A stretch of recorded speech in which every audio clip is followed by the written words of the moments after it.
Hola, doctor Pedro Pérez Segura. Gracias por venir al lanzamiento del Oncofemte, que es un placer contar con profesionales como usted. Quería hacerle un par de preguntas. La primera de todas, ¿qué avance destacaría en el ámbito del consejo genético en los últimos años? Bueno, primero daros las gracias por la invitación a participar en este foro y bueno, yo creo que el avance fundamental ha sido la implementación, es decir, que haya accesibilidad a poder hacer estudios genéticos de cómo es nuestra predisposición familiar. Cuando hablas con la población y le preguntas cuáles son los factores de riesgo que consideran más importantes, la gente normalmente habla del tabaco, de la obesidad y la historia familiar, es decir, que existe una idea de que efectivamente tener antecedentes es importante. En este sentido yo creo que el gran avance es haber llegado a la población, que entienda que eso es importante, que lo comenten con sus médicos y luego con mayor o menor desarrollo que existan programas de cáncer hereditario, por lo menos en nuestro país, en todas las comunidades. ¿Y cuál crees que es el principal obstáculo a la hora de implementar el consejo genético? Probablemente la falta de recursos, es decir, yo creo que no está adaptada los recursos humanos y técnicos, o sea, tanto los profesionales que hacen asesoramiento genético como la tecnología para hacer los estudios al volumen de pacientes que atendemos, es decir, el incremento de pacientes que deben hacerse estudios genéticos o una valoración es exponencial cada año el crecimiento, entonces no se está adaptando las necesidades y eso está generando listas de espera importantes. ¿Y qué medidas cree que habría que tomar? Bueno, yo creo que por un lado que se entienda que el asesoramiento genético es una actividad oncológica más, es decir, una actividad no es algo muy esporádico o muy excepcional, sino que el volumen de pacientes es muy importante, que cada vez hay más criterios para mandar a pacientes a hacer este tipo de estudio, por lo tanto esto va a crecer y que por lo tanto hay que adaptar los recursos necesarios a la demanda asistencial que tiene nuestra población. Y bueno, ya para acabar, ¿qué mensaje clave querrías que se llevaran hoy tantos pacientes profesionales de la salud? Bueno, que es muy sencillo identificar una familia con alta carga familiar, que es simplemente hacer un árbol genealógico, gastar 30 segundos en preguntar los antecedentes y que, bueno, que si tienen alguna familia que consideran que puede tener cierto perfil de que pueda ser valorado en la unidad, que lo hagan y que lo remiten a las unidades de asesoramiento genético. Bueno, pues muchísimas gracias, gracias por venir hoy y por contar con su presencia. A vosotros. Pues muchas gracias, Isabel, por venir hoy y por contar contigo en el lanzamiento del Oncofemte, que es un placer para nosotros tenerte aquí. Queríamos hacerte unas preguntas. La primera de ellas, ¿qué medidas crees que hay que implementar para reconocer y apoyar el doble papel de la mujer como paciente y como cuidadora en el ámbito oncológico?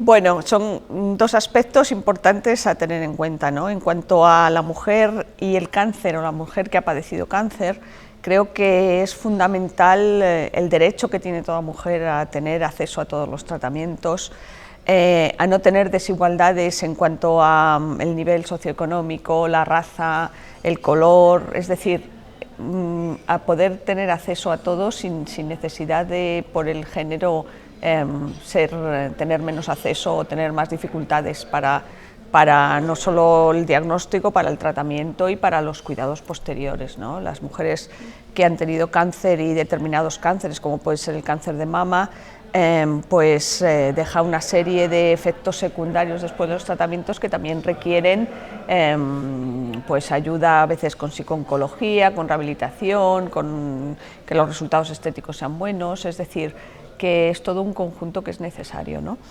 Y luego, en cuanto a las cuidadoras, la realidad es que las mujeres forman parte del 70-80% de las cuidadoras de familia, hijos, amigos, vecinos, son mujeres. Y hacen un trabajo no reconocido, es decir, son mujeres que además muchas de ellas están en edad de trabajar, o sea que están trabajando y tienen además que conseguir encontrar el hueco para cuidar al resto de la gente. Yo creo que hay que establecer una serie de derechos sociales, de cambios legislativos para que puedan cobrar las pensiones y ser digamos, trabajadores activos reconocidos, que eso en la mayor parte no lo está, quiero decir, y les dedican mucho tiempo, y es mucho tiempo que tienen que estar barajando, intentando arreglarlo, porque ya digo que además de todo eso son mujeres que tienen su familia cuando cuidan a algún amigo, cuidan a algún vecino, o incluso cuando tienen a su familia tienen más familiares que tener en cuenta, ¿no? O sea que yo creo que en ese aspecto se necesitan cambios legislativos para poderlo mejorar todo. Y en este proceso, en el tratamiento oncológico, aún existe una barrera muy importante acerca de la preservación de la fertilidad y cómo se transmite esto a los pacientes. ¿Por qué crees que existe aún esta barrera? Bueno, hay datos europeos acerca de que más del 50% de las mujeres realmente muchas veces deciden no hacer tratamientos que puedan dificultar luego tener hijos, que puedan afectar a su fertilidad, ¿no? Y muchas veces esto sucede por la falta de información y por la falta de comunicación. Y en muchos otros casos porque no hay establecidos los circuitos que en cualquier mujer que se diagnostique de cáncer y esté en edad fértil tenga la posibilidad de, a la misma vez que recibe toda la comunicación y toda la información acerca de su tratamiento oncológico, tener también un circuito por el cual esa paciente es referida para valorar, si la mujer quiere tener hijos luego, las posibilidades de poder preservar la fertilidad. Entonces es un problema que yo creo que es sobre todo de información, de comunicación y de concienciación de que bueno, hay determinados cánceres, determinados estadios, determinadas situaciones en las que es factible poder hacerlo después del tratamiento, pero eso hay que preverlo antes de empezar el tratamiento. ¿Y se están tomando medidas al respecto en quizá médicos más jóvenes que inician su carrera profesional ahora? ¿O?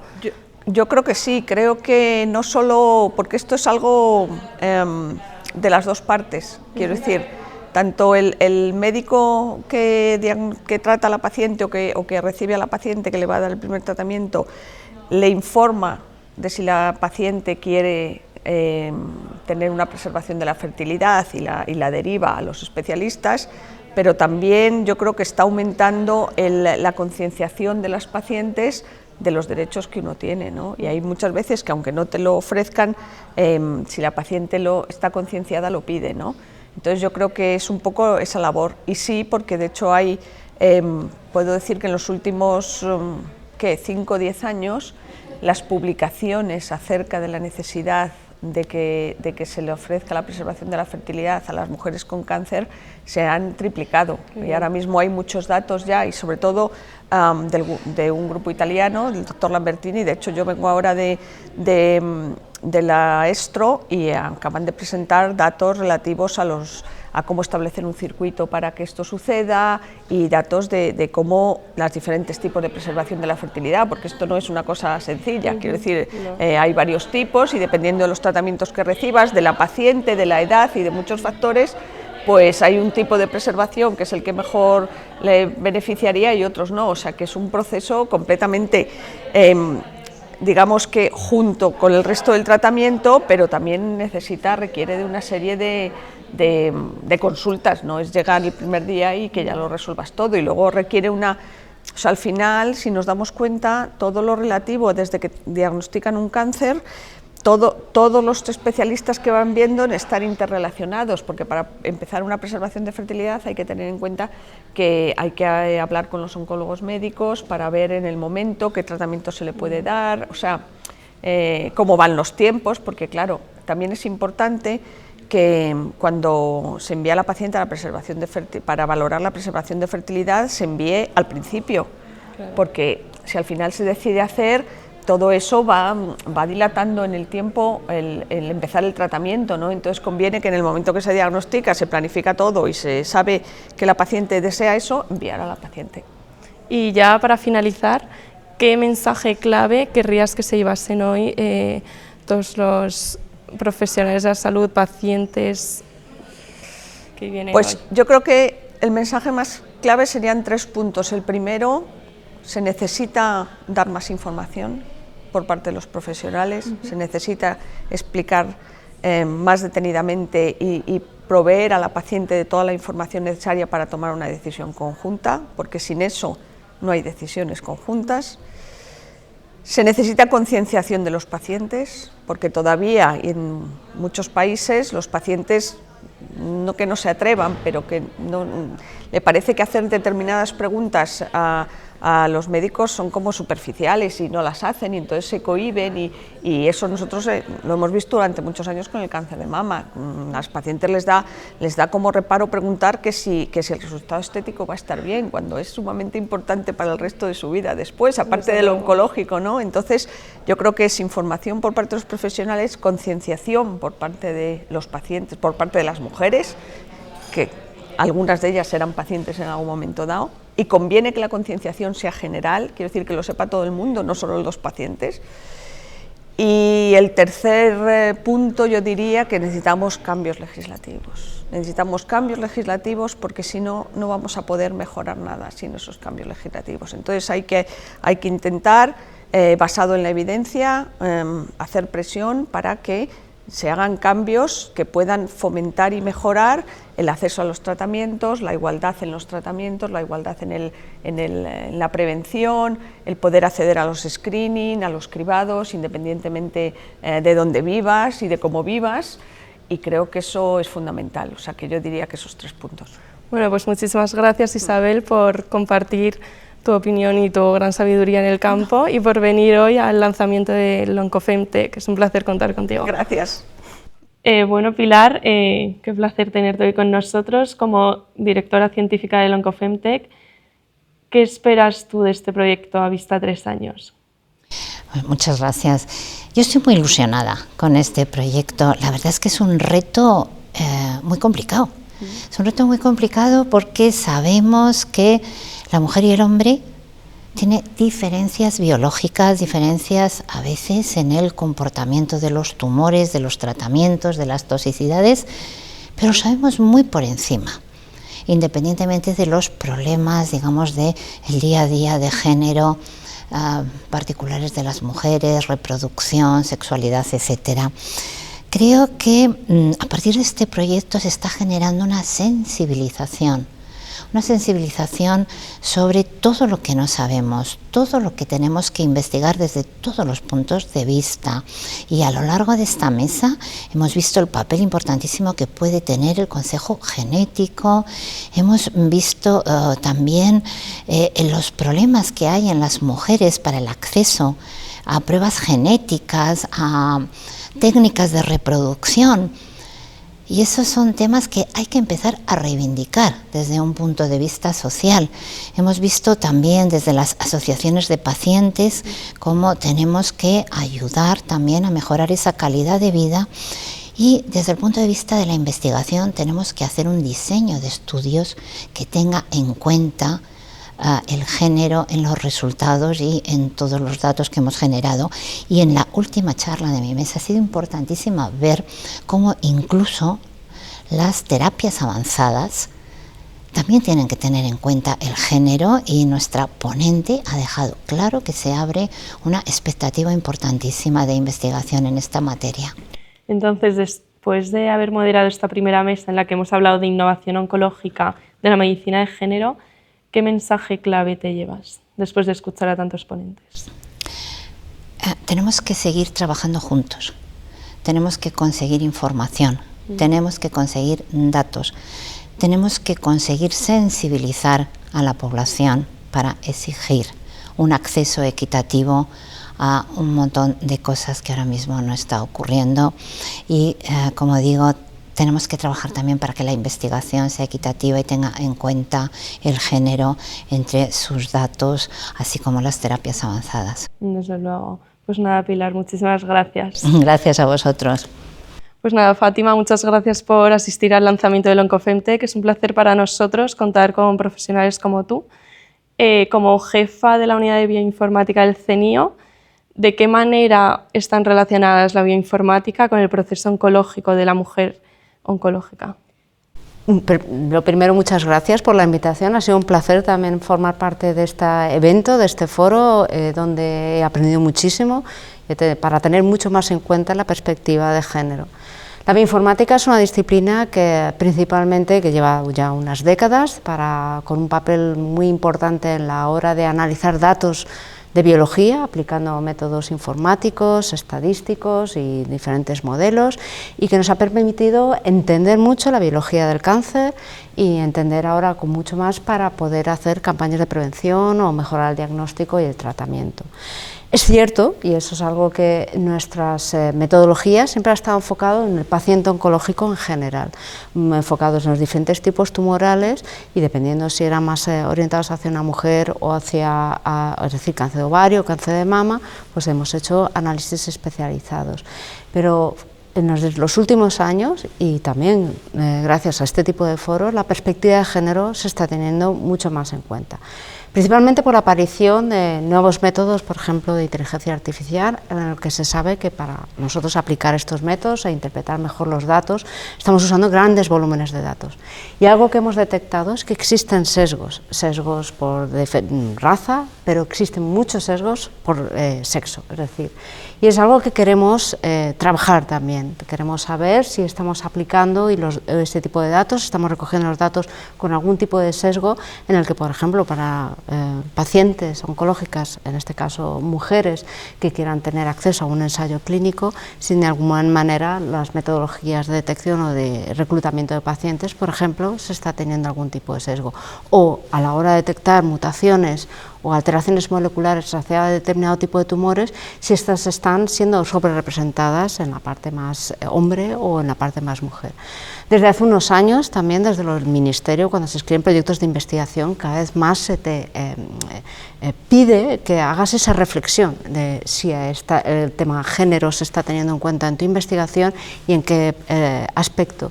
Y es por eso porque muchos de los métodos que nosotros desarrollamos, los análisis que hacemos, estamos separando si lo que observamos a nivel molecular hay una mayor incidencia en hombres y mujeres, y eso es lo que, por ejemplo, en los próximos años queremos publicar.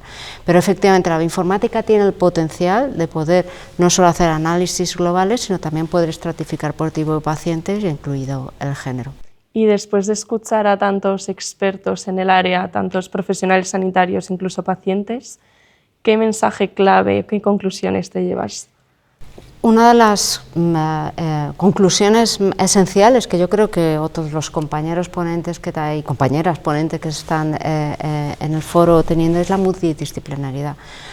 Es muy relevante y fascinante también conocer cómo diferentes perfiles profesionales tienen un papel importante en el tratamiento oncológico de los pacientes y de las mujeres en este caso, y cómo diferentes factores asociados a la mujer también son relevantes.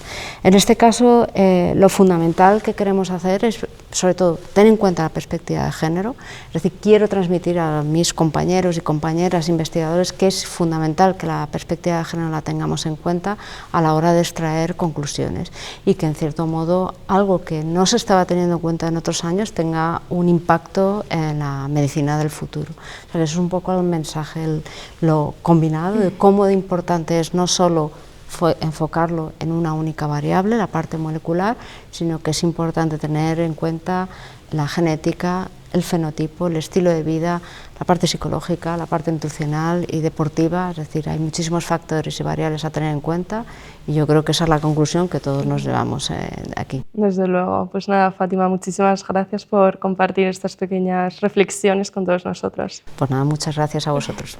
Gracias. Bueno, Rocío, como directora del OncoFemTech, ¿cómo surgió la idea de este proyecto Vista 3 años? Bueno, pues era una necesidad que la Fundación ECO vio. La Fundación ECO es una entidad sin ánimo de lucro dedicada a la excelencia y la calidad en oncología. Y con ese ánimo de promover la calidad en oncología vimos que la tecnología estaba ocupando un lugar muy importante con todas las ciencias ómicas, tanto a nivel de investigación como a nivel del día a día y los usuarios y los pacientes. Entonces creímos que la oncología sí o sí tenía que estar cerca de la tecnología. Y luego además, haciendo un análisis un poco más profundo, vimos que el acceso a la tecnología de la mujer se estaba quedando un poco atrás en varias ramas, ¿no? Entonces al final creímos que era un buen momento para empezar a desarrollar el discurso de oncología, mujer y tecnología. Y como todos los proyectos que empiezan con un debate interno, ¿no? en la Fundación ECO, empezamos a compartirlo y tuvimos la buenísima suerte y bueno, el acierto de compartirlo con la Comunidad de Madrid, y nos designó entidad de enlace para este tema. Así que desde entonces hasta hoy, pues esto fue en enero del 2025, hasta el 2027 tenemos el compromiso y la responsabilidad de desarrollar una cantidad de acciones, propuestas y un plan estratégico de oncología, mujer y tecnología para temas de prevención, diagnóstico y monitorización, seguimiento, calidad de vida de la paciente oncológica. Pues nada, Rocío, muchísimas gracias y qué ganas de ver esos futuros proyectos y futuros eventos que nos esperan estos años. Muchas gracias.